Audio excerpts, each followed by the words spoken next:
everybody. My name's Alan. On behalf of the crew, I'd like to welcome you to another edition of Bridging Heaven and Earth.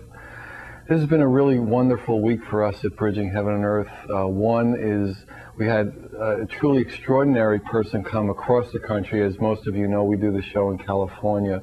And somebody came from the East Coast, I think Maine or Delaware, Stephen Royal Jackson, who's a transformative healer, and is the author of a wonderful new book, 8 Steps to Love, which basically is a practical guide to transform stress and conflict into the peaceful power and experience of love. And we had a chance to spend some time with Stephen over the last few days, and he's really a gifted healer, and this book can really be a helpful tool and a transformative tool for many of us here. So we're honored that he took the time and energy to come visit us here in California and to be on Bridging Heaven and Earth. And also we've gotten over the years, as most of you know, we had Omashar as a real favorite of us here at Bridging Heaven and Earth. And a lot of people called and suggested that, you know, we try to get Omashar back on, and we did. And we couldn't find the dates. He travels all over the world, and he hasn't been in the United States in about a year and a half. So we just thought that we'd show some of the old clips of Omashar songs. We have one, Trust to Love, and We Feel Love. And if you've seen the shows with Omashar, I mean, that's basically what he's about. And also an exciting thing that happened to us here at Bridging Heaven and Earth is that, I think I mentioned it on a few of the shows as they went along, that we had applied to be a 501c3 nonprofit corporation, which would allow us, the Bridging Heaven and Earth Foundation, which would allow us to apply for grants, and if anybody made donations, it could be tax deductible as a charity. And we have received the approval from the Internal Revenue Service, so we're really fortunate to do that. And this will allow us to apply for grants, which will, when the money comes in, we can make sure that Bridging Heaven Earth is on more cities, although it's on 30 cities now, to try to get on every big city we can. And also to make sure all shows, this is the 96th show, are on the internet available, so when the bandwidth increases, everybody will be able to watch the shows all the time, any show they want, anytime, if they have an internet connection. And then we're talking about setting up a retreat center and a center for the New Age publications, New Age television stations, audio recording sessions, where we can be a central location where everybody in the New Age who needs that information can come and seek us out, and we'd be happy in love and in collaboration to share with them all the gifts that we've been given. So if anybody in the audience feels that they'd like to participate with us and collaborate with us in that way, we're now a 501c3 nonprofit corporation, the Bridging Heaven and Earth Foundation, and we'd be honored to work with anybody like that. So as we normally do at this time, let me lead you in a short meditation, and then Stephen will be on, and we'll have some Omashar videos, and it'll just be a really beautiful, exciting, thought-provoking, and love-inspiring evening. So please join me in a short meditation. Thank you.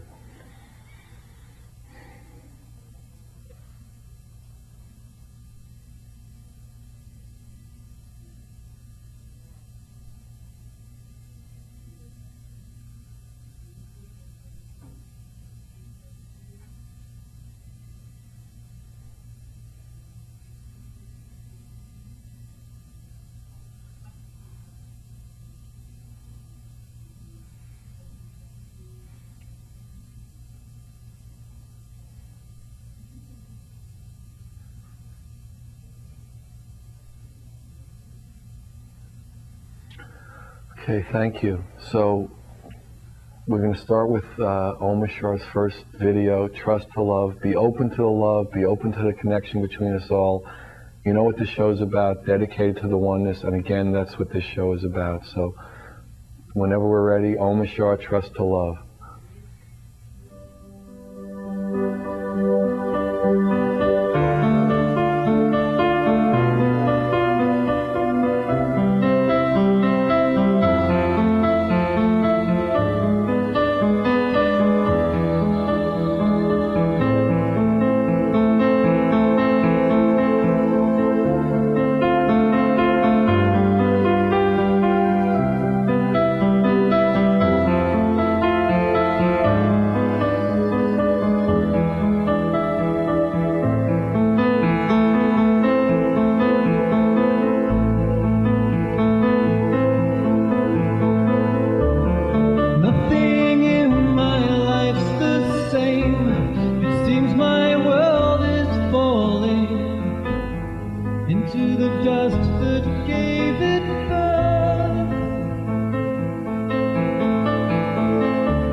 in contemplation, waiting for the rise of Mother Earth.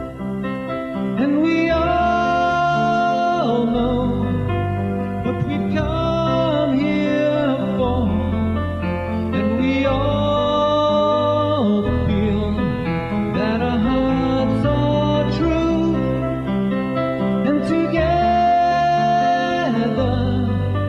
we will make it home, and we'll trust to love once more.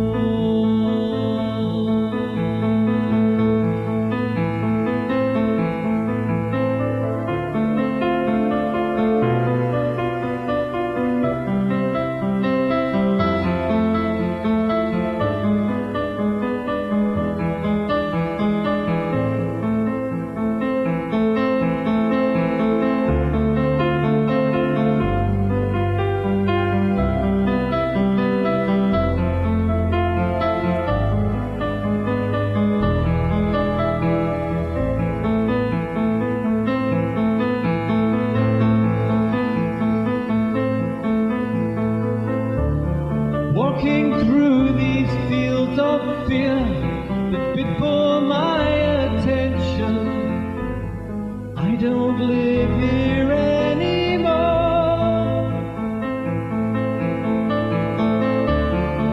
I surrender to the flow that gives me new direction. All that's left to do is trust and fly.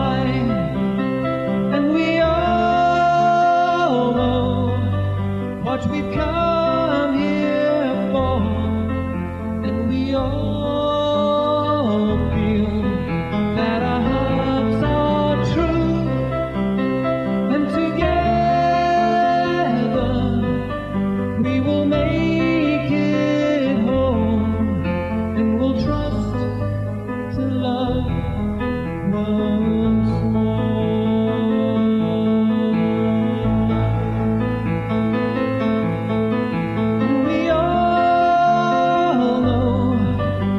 We've come here for, and we all feel that our hearts are true, and together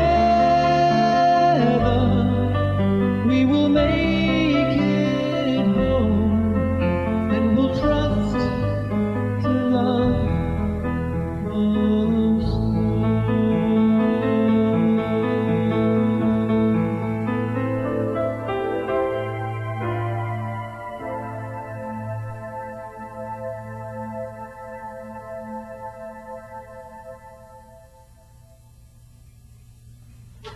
Hi, welcome. Yeah, we're on the set with Stephen. Welcome.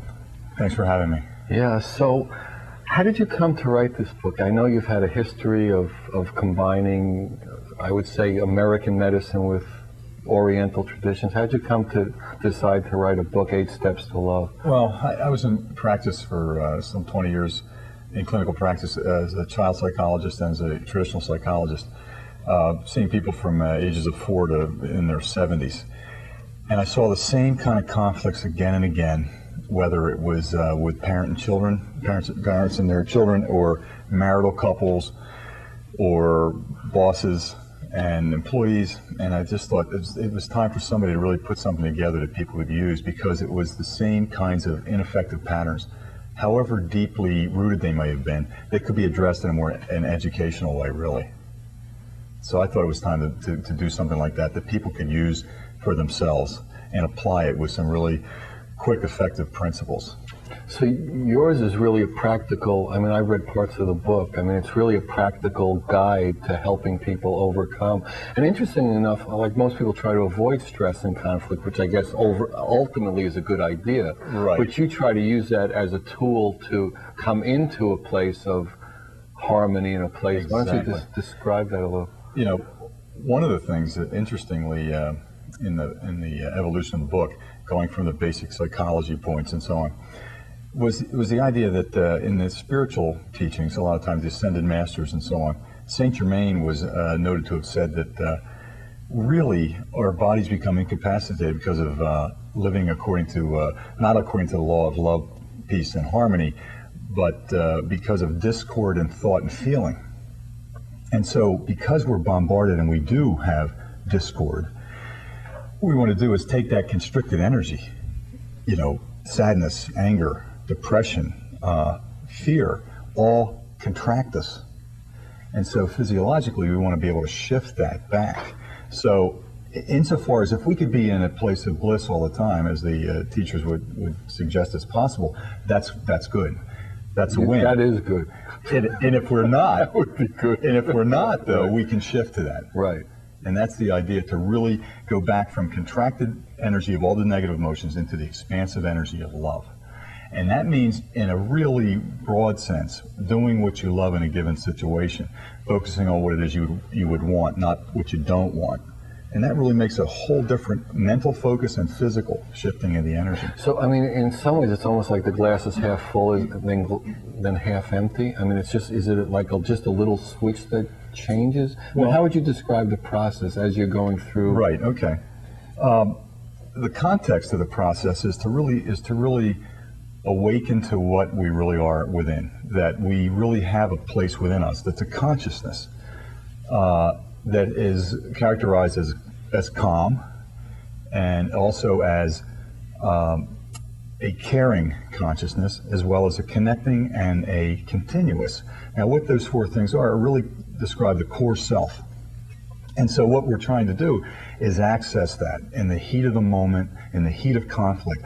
So you come out of a Deepak Chopra, wonderful presentation of one of the other spiritual teachers, and you're in traffic in California and road rage hits, right? That's when you want to be able to take and do the steps. And the steps really are geared to access that consciousness of the core self. And so it's not something you create, it's something that you take steps to get out of the way and access that. So it's almost like peeling an onion. I mean, you really are the core self, and then all these other things kind of exactly come over it, and you can't access the core self. You can't really experience it. Well, you're taking four roads. The physical road, which is really breathing, stopping, breathing in, I stop and still my mind, breathing out, I stop and still my body, and begin that way. Then you're doing the mental road, which is shifting your focus.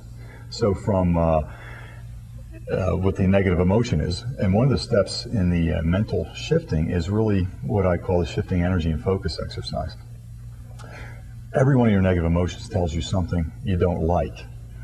And love as an emotion, as opposed to a metaphysical reality and an ultimate reality, as an experience, is telling us that we love and we value something, that something is important to us. Fear tells us something important is in danger, moves us to run. Anger tells us something important is in danger, moves us to fight. Sadness tells us something that we love has been lost, moves us to tears and acceptance. So we take, in a given situation, say I'm angry. My anger is telling me that I hate it when, as you breathe in and then fill in the blank, you yell at me.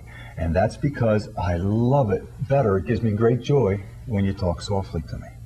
Now, at times in my seminars, I call that the good Italian, because It comes with pasta. I hate it when you yell at me, and that's because I love it. It gives me great joy when you talk softly to me.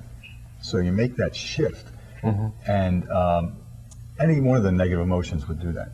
Now, does everyone have the same core self, would you say? Yes. There's a wonderful spiritual teacher, and I don't remember exactly who said this. He said, I am a wave. One day I will become water. That is the first fallacy.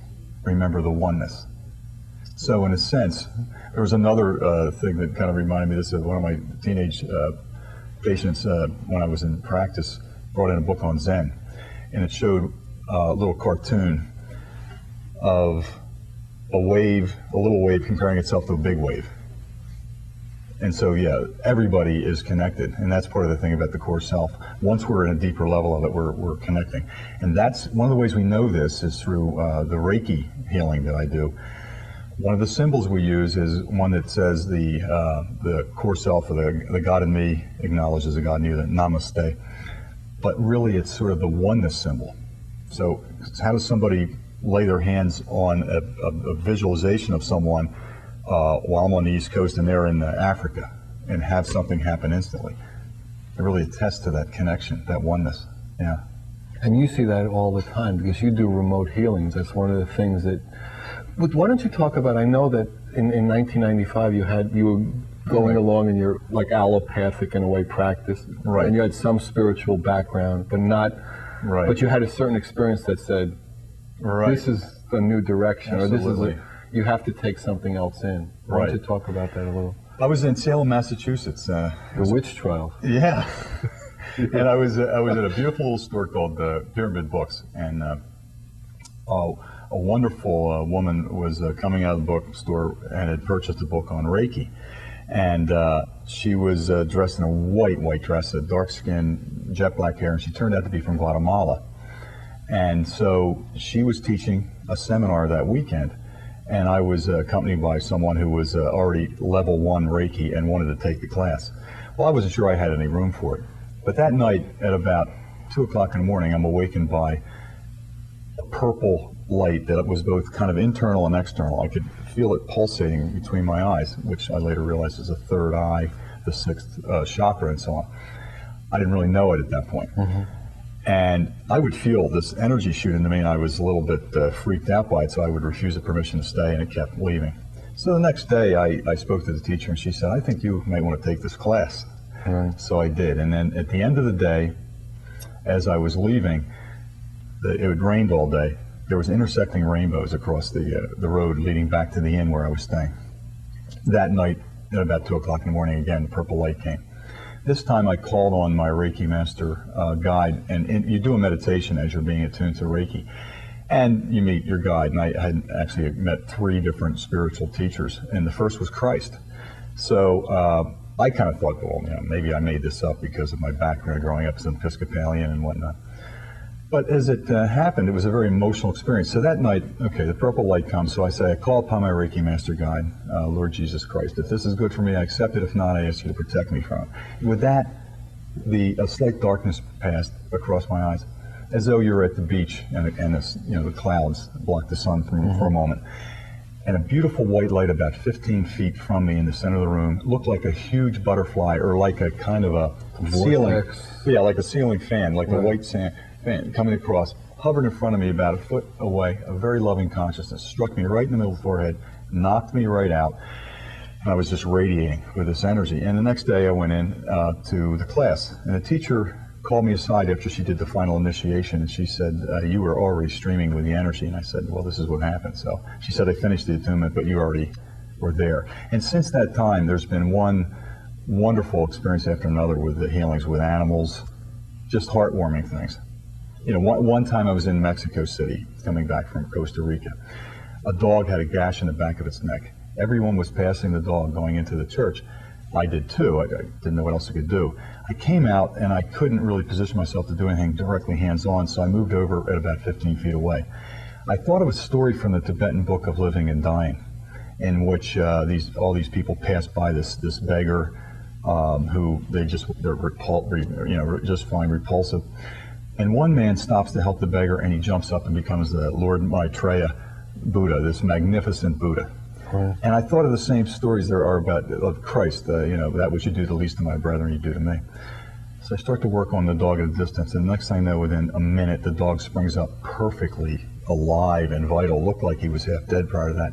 And I was so moved almost to tears at that point, watched him walk off to a shady spot. Now, I don't think the gash was completely healed, but he seemed really energized. Wow. Yeah. And you've seen more and more of these types of things. Absolutely. And even at remote with animals as well as remote with people. And see, what's interesting from a scientific standpoint, the placebo effect, the expectation of a positive result is oftentimes controlled for, just because people may have given me a kind of a carte blanche to go ahead and send them some energy, because ethically, send it unless they agree to it. Right. But some nights I might not have done it, and other nights I have, and then I'll find out, it worked. But with an animal, a guy couldn't make his psychotherapy session one time. He had moved from Hartford to Providence, and he was commuting. He called me, he said, I can't make my session, my dog's tearing my house up. So I've had him in the garage, now I have him in a cage, he tears his way out of the cage. I said, what's he doing right now? He said, he's lying down. I said, well, let him lay there for about 10 minutes. and then call me back. So I did, and I worked on the dog, and in my mind, I'm doing something almost like a psychologist would do, except with an animal. I'm saying, it's okay, relax, I know it's been hard for you making this transition, da-da-da. Well, bada bing, bada boom, 2 weeks later, he comes back and tells me the dog's fine. Really? He said, from that like 10 minutes. Same night. Right, just So, I mean, you had a scientific background, and you're a PhD, right? Right.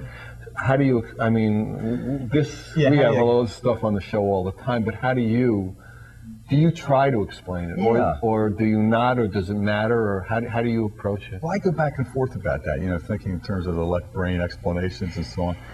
And every time I think about making an explanation, I find myself really wanting to just go back to the basic thing that William James, as the father of American psychology, he was considered a radical empiricist by himself and a pragmatist. So I approach it in that same vein. Truth is empirically what you observe, and what works, pragmatism. So I just keep an eye that I'm doing this procedure, visualizing so-and-so who's now, let's say, in this one instance, a person in Budapest, and they've had some back problems, and I've been contacted. So I'm visualizing them in a chair, putting my hands on their back, and going through the procedures, visualizing various energy symbols, and then the result occurs. And so to explain it, I think it's really about the power of love as an ultimate reality. That it's energetic. Yeah. And that there's no time and space that it... Exactly. And in fact, I didn't mention it exactly when I said the oneness symbol. Really, the Han Shaza Shonen, which is one of the names of the symbols in Reiki for the distant symbol, is really also no time. It's like acknowledging no time, no space, all connected instantly. And intercessory prayer is another phenomenon I've looked at. And Say that word, the first word? Intercessory, where you're interceding on behalf of someone else.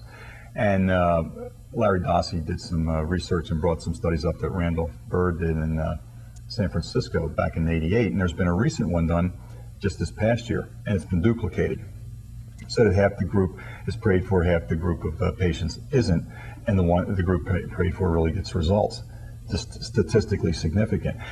So when you do get into the explanations, you really have to use metaphors, like we're all part of the same ocean of energy, everything looks separate, but it's really not, and that there's no ultimate separation. But in terms of science, I mean, science would have trouble finding it to be accurate in the scientific methodology, right? But I mean... Well, you can do scientific methodology. There have been distant healing studies, and I've been proposing one with the wellness community in Delaware, and I talked to some people at Sloan Kettering in their research department as well to put something together where you have a double-blind study, and you can then, whatever hocus pocus it looks like the remote healing is, well, what's the results? And so, they can be verifiable, and you have like that pre-test, why do you post-test. think there haven't been more studies or more? I mean, one of the problems is that there's no pharmaceuticals attached to it, and there's no money and things like that. Well, this gets to my book in a sense that the dragon of dependency is really the belief that we are dependent on something external to ourselves for our peace of mind and well-being. And in a sense, when Larry Dossey talked about why the prayer study didn't just shoot across the headlines all through the country, was because there wasn't any pill or something that people could take, and something external. Like somebody else can make. Yeah, plus there's also profit. Money and exactly. Stuff like that. There's that too. Yeah. And so this awakening that we are not really dependent on something external for our peace of mind and well-being. And I found that two experiences over the years that I've been mesmerized by were the prisoner of war experiences, where how do you survive, in this herd of other people where you're really alone in a herd of people in Nazi Germany, or you're in Vietnam in an isolated cell. What do you do? Well, those people, Viktor Frankl and others, discussed that they focused on what they loved. One fellow focused on playing golf that he loved. And that shift, in that moment that you're focusing on that, your immune system, everything's kicking in. So you're flowing. So this energy of love that can flow, in a transcend space and time. And that wonderful movie, I dedicated the book to Roberto Benigni for his wonderful message that life is beautiful no matter what. And there's a wonderful scene in that movie attesting to this, kind of illustrating it, where he had fallen in love with his wife in the movie, at a beautiful opera where "O Starry Night" is playing. Well, in this scene, he's working in the Nazi dining hall, and he's been commissioned to be there. He turns the gramophone around, puts this "O Starry Night" on, and sends the music out across the foggy night, across the barren soil, across the barbed wire, and then all the way into the window where his wife is. And she comes, her face framed in the window, and a tear comes down as she hears this. But this music transcends all that horror. And, you know, and I think in the distant healing and all, that's really what's happening. So, you know, we talk a lot about, you know, people try to reason, but basically we're hurtling through space on a ball. I mean, what's reasonable from the get-go? So you try to, you know, cut out a piece of infinity and make it reasonable. And it's only our need to not live in the moment, in a sense, to have all these dependencies, or I don't know if we need to, or just the way this particular experiment has come down, but it's just interesting that we need to reason everything when it's right there, and it works, it's happening, you know. Exactly. You know, one of the things that I mentioned in the book is that we come into this world in these tiny bodies, totally dependent on our mothers for survival. And thus begins our love affair and dependency on the concrete material reality. And it's interesting to me that in Latin, mother, mater, and matter and materiality all kind of seem the same. So in that very beginning moment, we look outside ourselves for relief from stress, from our anxiety, from our negative emotions. And people stay stuck there. Carl Jung, after he broke away from Freud, said beautifully, the mass of mankind live out its lifespan within the confines of the nursery, never daring to go the hero's way, the way of the individuation. And that's so true. I mean, there's well, the interesting path is that you go from the child to the individualization in a way, and then back to the oneness. I mean, exactly. That's like the cycle. You know, and it seems throughout history that this experiment has not been that easy for people to make that full cycle. You know, I think it's getting easier now, but I mean, if you look throughout history, or even in our own lives, I mean, you know, you and I were talking last night, I mean, we've been so gifted in our lives, and still sometimes it's hard to get out of your own way. Absolutely. You know, I mean, you teach it, and then in your own life, you have to. Yeah, you definitely apply it. I mean, I was, you know, finding that there's times where definitely we use the techniques myself. A good example of how the childhood material will affect us again and again. You know, even though we're these incredible spiritual beings, we come down these little bodies, and then we have to move through and then reclaim our power along the way, as the shamans teach us. But initially, I'd gone back to Delaware after I wrote the book in Beverly Hills, and I came back to Delaware, thought I would launch everything there. And here I'm in my hometown, right? Well, they say the prophet doesn't, you know, get honored in his own land, right? Well, what's interesting, I was feeling a little angry at one point about that, and then I felt a little sad at one point. So I took the sadness, I went like this, breathing in, my feeling sad is telling me, I hated that, I'm not getting, you're not, and I just, you do directly, you don't try to talk about it. Visualize, like, let's say the media in that place, that you are not paying attention to what I have to say, you're not hearing me, and I've got all this valuable information, and that's because, and that's a very important sentence, and that's because I'd love it if you saw what I had to offer and could help me get it out there. Now, step two, you look through and see who you could say that to in your family growing up, and how old are you, and trust what comes. Well, just hear those sentences. You're not paying attention to me, I'd like you to hear what I have to say, I have something worthwhile, it's mom and dad. And once that's identified and released, you suddenly feel your power. You're not calling up worrying about getting rejected by parents in some subconscious way, and you can just call and say, hey, what's happening here? Right. All right, I think maybe what we'll do is have the second Omishar video. This is really for all the people who have been calling in and, you know, asking where's Omishar. Really, we're trying to get him, and he's tough to pin down. I don't even think he has a regular phone ring. We used to have like some 500 number, 800 number, but now he's hard to reach. But this is another piece that Omishar did on one of our shows, We Feel Love, and then we'll be back and talk to Stephen about, maybe we'll go through some of the 8 steps to love. So, Omishar.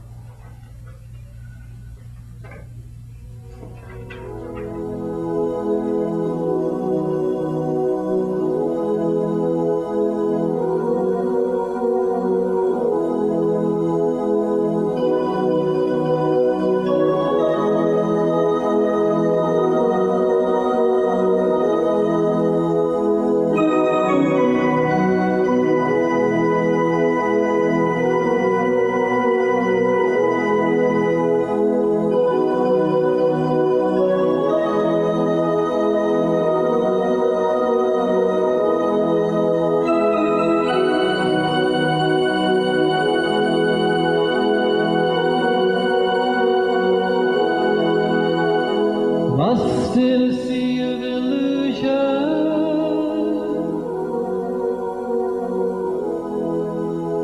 feeling so alone,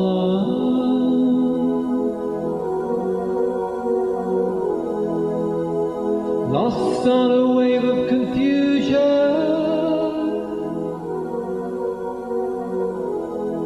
Where do you turn?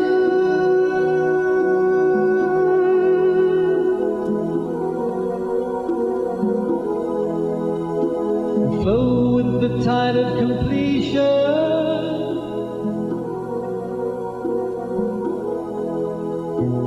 Know the reason why.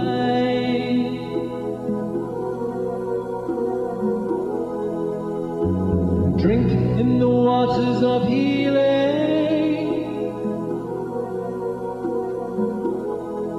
and be healed.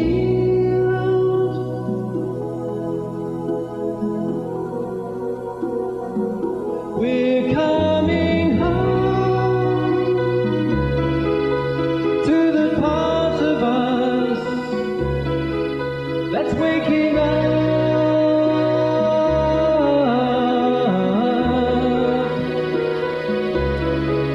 And we know deep inside of us we've got a friend.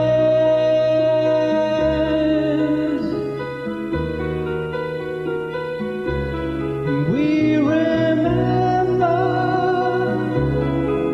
the design of our lives. We remember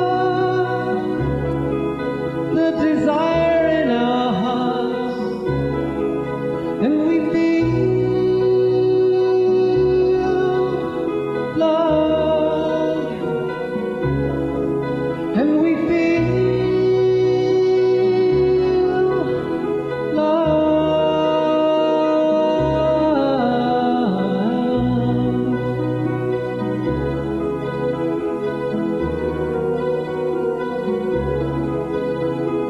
Dive into the depths of your being.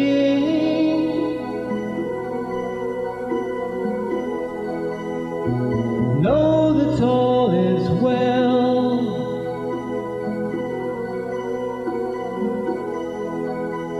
And dive into the deepest ocean and see the truth.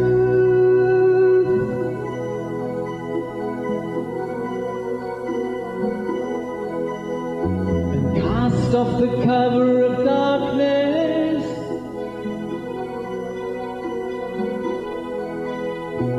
Free yourself from fear.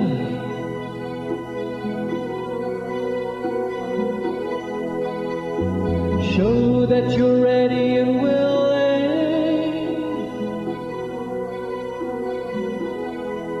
to make the change.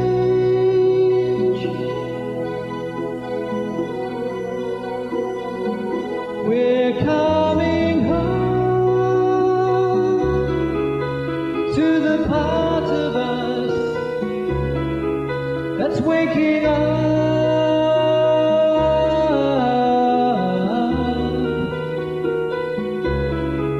And we know deep inside of us we've got a friend.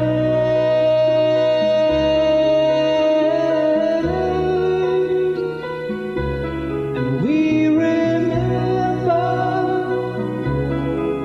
the design of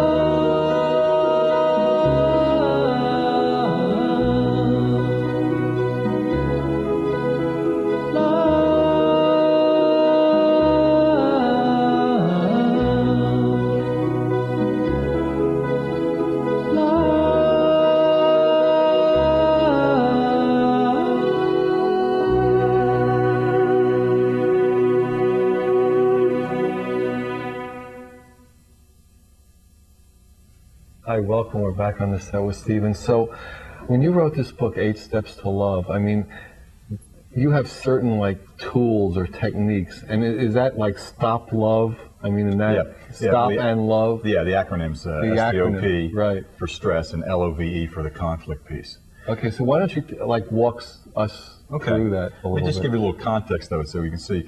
Basically, most conflicts are coming because people are trying to control the other person. They're acting as if their very life depends on the other person agreeing with them and doing what they need them to do. And that's with parents and children, that's with marital couples, it's with bosses and so on. And so what I wanted to build in was just a way that people could stop and take, under the STOP, it really breaks down into the four roads to the freedom and peaceful power of love within the core self. And S is really where you're doing the physical road, where you're doing stopping. You're stopping, you're doing some breathing, you're doing some statements. To slow the momentum down of the anger of the... Well, to interrupt the physiological part of it right away. Right. Right away, you're in fight or flight. And right away, you want to then break that down with the breathing. And one of them, there's a number of different things that people can select. But for example, stop, breathing in, I stop and still my mind. As I exhale, breathing out, I stop and still my body. Breathing in, I can keep my mind cool, and breathing out, my body calm no matter what. Now, one of the things that people can learn is if they'll notice when you breathe in, the air is a little cooler than your body temperature, so that you get that sense of cool and calm. You get a physical anchor right away, a trigger. So breathing in, cool, breathing out, calm. And you can make the calm like a mantra. So when you're doing, like there's a CD that there's a companion to the book, or if you do the exercise in the book and put them on tape, you then, when you're in the heat of the moment, you're conditioned. You've already built it in, so cool and calm could work just like that, like advertising does, pairing it just like that. So then the mental road that you're taking under T, you're doing that, as I mentioned earlier, telling yourself cool and calm, but also what is my anger, fear, sadness, depression telling me? We don't ask it. That's a head trip. It goes into intellectualizing. So breathing in, my anger, fear, sadness, depression is telling me that. I hate it when, because you know it's a judgment of something you don't like. So juice it up with hate it, and that's because I'd love it better if. So that's a mental shift. Then under O, the emotional road. The emotional road, this is where you get at the core of just about all psychotherapy. And this is what you can do for yourself. And that's when you're doing that shifting energy and focus, only this time you do the look-through exercise and see who in your family growing up you could say the same thing to and trust what comes. And a quick example was a woman in Minnesota. I was in Palenque, Mexico. She had a headache, and she wanted me to do some Reiki, so I helped her with a headache. It took a few minutes. She said, I still have tension in my upper right shoulder. And I said, you know, they often say psychosomatically, that's a chronic conflict with your mother. If it's chronic, it's not just a one-time thing. I mean, your father. And your left side's with your mother. I'd had both in my practice. She said, the shaman said the same thing to me. I said, well, but she didn't believe it. She said, no, my father and I are fine. I'm thinking, well, fine now, but there's probably some other time. But instead of that, I said, okay, who in your life is our man that you have that problem with? Yeah, my boss. You know, so what would you say to him if you didn't have to worry? She says, you don't see my gifts. You don't see what I have to offer. Okay, you feeling that? Feeling that? Now look through and see. You could say it in your family growing up. Sees her father, goes through that process. Daddy, you don't see what I have to offer, and so on. Compares and contrasts, and feels her power now in the situation. She's not a child in fight or flight. You know, she can feel, I don't think you appreciate me, and I'd like you to see what I have to offer. Now, under P is the spiritual road. In the spiritual road, that's when if you still have something left over and you can't move to P, the peaceful power of love, and then proceed, again, another representation of the letter P, you pray. And the prayer would be something like breathing in, please help me see this situation in a new light so I can, and then as you exhale, let go of my pain, find peace and resolution, whatever the pain is, fear, anger, sadness, depression. And then look for the synchronicity. And this is sort of the fun part for me in the book, that you want to see what your signs are. And a patient of mine one day tells me, he says there's this joke about a minister who's talking about how God provides. Anytime a church starts to flood, a boat comes in and takes away some of the people, and he keeps crying out, God's going to provide, just wait. Well, another boat comes in, takes away the rest of the people, the church floods, it gets he goes out to the steeple, he's hanging there, a helicopter comes by, and he keeps saying, no, God will provide, he drowns. goes and faces God, and he said, you were supposed to provide. Yeah, provided with a helicopter. 2 boats and a helicopter. Right. What else did you do? Yeah. So that's the thing. You have to pay attention and see. Now, okay, so at this point, you're now feeling the peaceful power of love moving within, through, and around your body. Now you proceed to L, and that's listen. And we're assuming there's a conflict here, so that's the L step. Listen and get leverage, because you're going to ask them to do what you do for them. You're going to do it for them first. As Stephen Covey often said in his work, seek first to understand, then seek to be understood. Okay, then O, open your mind, be objective, open your heart if you can, and then V, verbalize it back. So an example would be, so you think I'm a complete jerk, is that what you're saying? No, not a complete, you're just a partial jerk. Okay, partial jerk, we reach agreement. Now, E, now you would express what maybe upset you in the situation, going from the, it upset me when, and that's because I would have loved it better if, and you do, again, shifting to that positive, what you would have loved, focus in the interaction. And that, using that as a springboard. You then are effectively using stress, and that's why I call it a stress of effectiveness training in a way, to make that shift and get that energy. It doesn't change the situation. You're in traffic, you want to get home. I hate it if I'm in traffic, I'd like to get home. I love it being there, and you visualize what you love, just like the prisoner of war. And even recalling they were in that kind of inspiration, you can make that internal shift. And you find, because, I mean, do you still have a private practice, or you're kind of evolving out of it? Yeah, no, I gave up in '97, went to LA and Beverly Hills, wrote the book there, and then came back to Delaware to launch it. So my practice is really, I'm doing some healing on the side as I'm basically teaching seminars and trying to give people the tools. It's more of a teaching model now than trying to do the one-on-one, and training other people like professionals who are doing private practices to be able to do this. So you hold workshops and seminars where people come for a weekend. Do you hold a week-long seminar? So far it's just been more like weekends, day-long, and weekends, or even 2 hours. And so you go through all the tools of the book and have exercises and back and forth and pair up with... Exactly. Yeah, so people can learn the 8 Steps to Love is one of the seminars. The other is how to heal through recollection and release. How to do, where you do the look-through exercise. And given the nature of the show, I would mention one person I worked with, actually, I had them go through the steps, and they looked through, saw their parents, and said the same thing they would have said to the boss, that the job they couldn't leave. They were able to say, what had held them with their parents and emotionally hadn't been able to break away. Came forward on that, and also had them look into the eyes of the boss, and then let that take them back to another time, another place. And sometimes people will come up with a past life experience, whatever that may be, a symbolic rendering of the conflict. It's very powerful. And so in that instance, she saw the boss as someone that was a parent in another lifetime who had died in a fire, and she felt guilty about that and had her process. The same steps, though, apply, whether it's, presumably another lifetime or now. So she shifted back to the love and forgiving herself, and then was able to release some of the guilt about needing to stay at the job. So whatever works, it's pragmatism and empiricism. Right, whatever works to bring you into that feeling of love or harmony or empowerment. Right. That's really where the power comes back. And that when you're focusing on what you love, you can then move toward that. So, in other words, when you set these techniques down, I mean, like the end result of some of these exercises will be, well, what do you love? And how do you love to be treated? And how would you feel best treating someone else? Is that... Well, and you see, one of the things that happens, the concept of codependency is very prevalent. And why don't you define that? Yeah. It's generally, there's different definitions, but what I talk about in the book in this regard is codependency really is like a variation of the dragon of dependency, this voracious, they use the imagery of the dragon in Western civilization, not the Chinese dragon that like is on the book, but that's where the core self that's liberated, the chi, the energy. But the Western dragon, as Joseph Campbell talks about as a scholar of comparative religions, hoards virgins and treasure, both of which it can't use. It represents that frantically grasping for things in the world, for security and so on.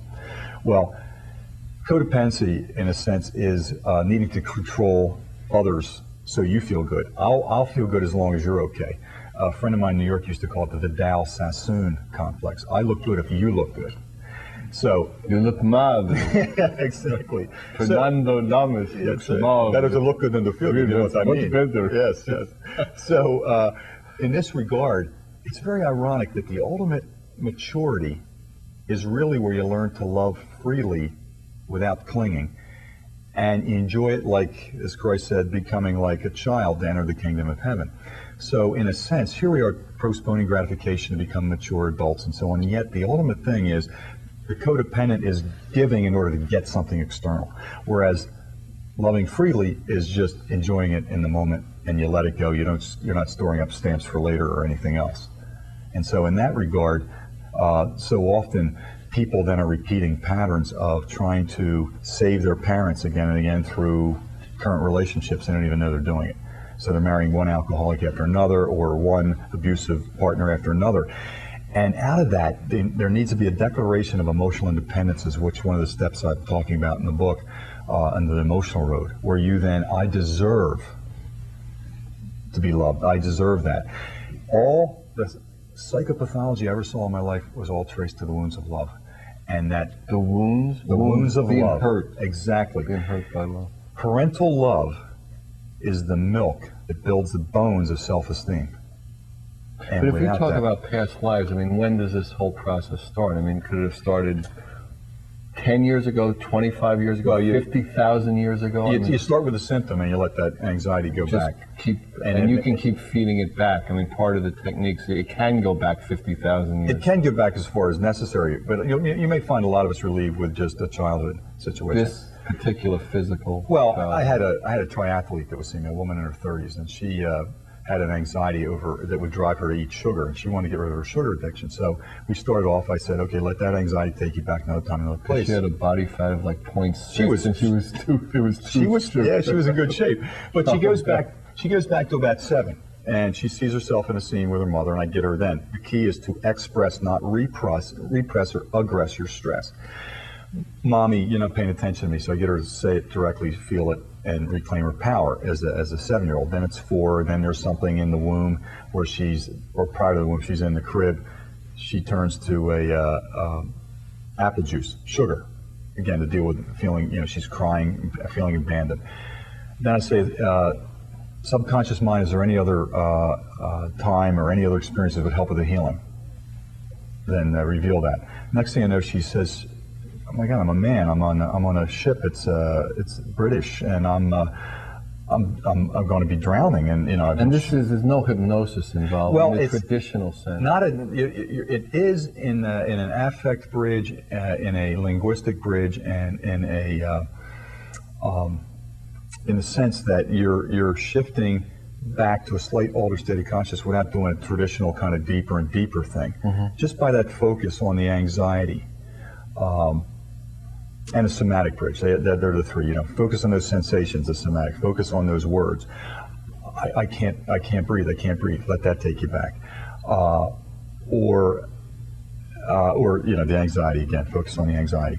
So in this case, she goes back and she sees herself shoveling in handfuls of sugar in a British ship where there's tea and sugar in the hold, and she's trapped down there before she dies. So this, again, sugar's connected. Well, the upshot of it was I had her look at that experience, comes through that, and she then looks back over her life, and she is able to let go of the sugar addiction.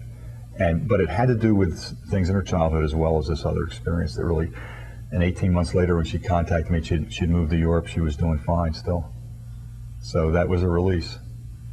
So the results, I mean, from the seminars and the workshops are in a way unbelievable. I mean, except what's believable, what's reasonable. But Right. you've been seeing some extraordinary things happen as people go through the process. Right.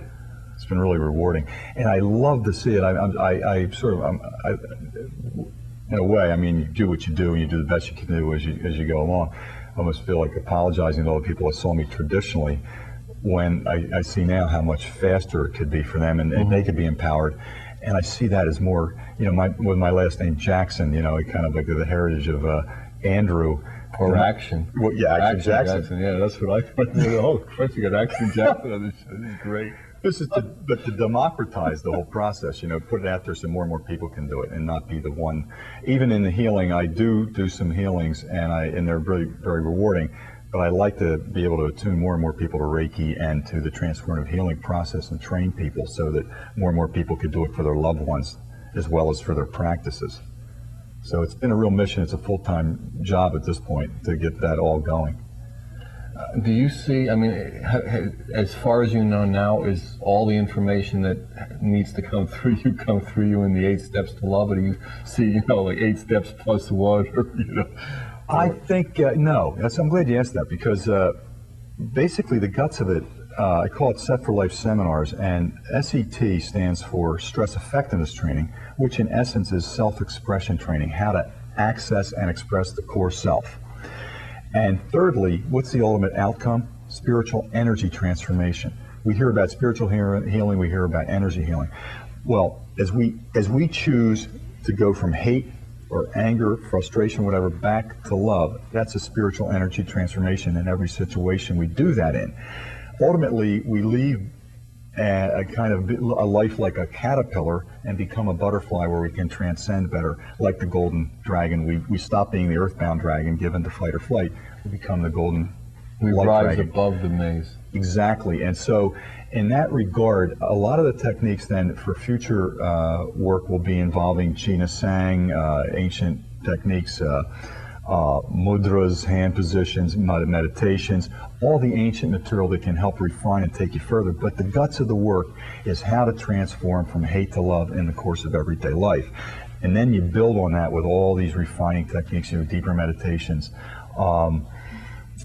Qigong, I'm doing that myself lately as well as Reiki and so on. Yeah, actually, there was one time that I think Buddha said, somebody came to Buddha and said, I want to reach enlightenment. He said, you got to get to even first, Exactly. We got to get to the point where we're not suffering before you can know what bliss is. Well, one of the things that I say too, I had my mystical experience, and they're great, these visions and so on I've had in recent years.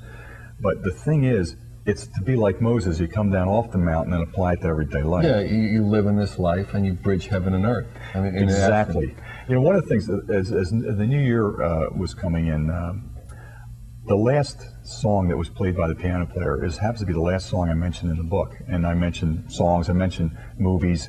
The book's got popular culture references because it's in the atmosphere. It's all around us, and it affects us. And it really is. It's like speaking through a lot of these movies and so on.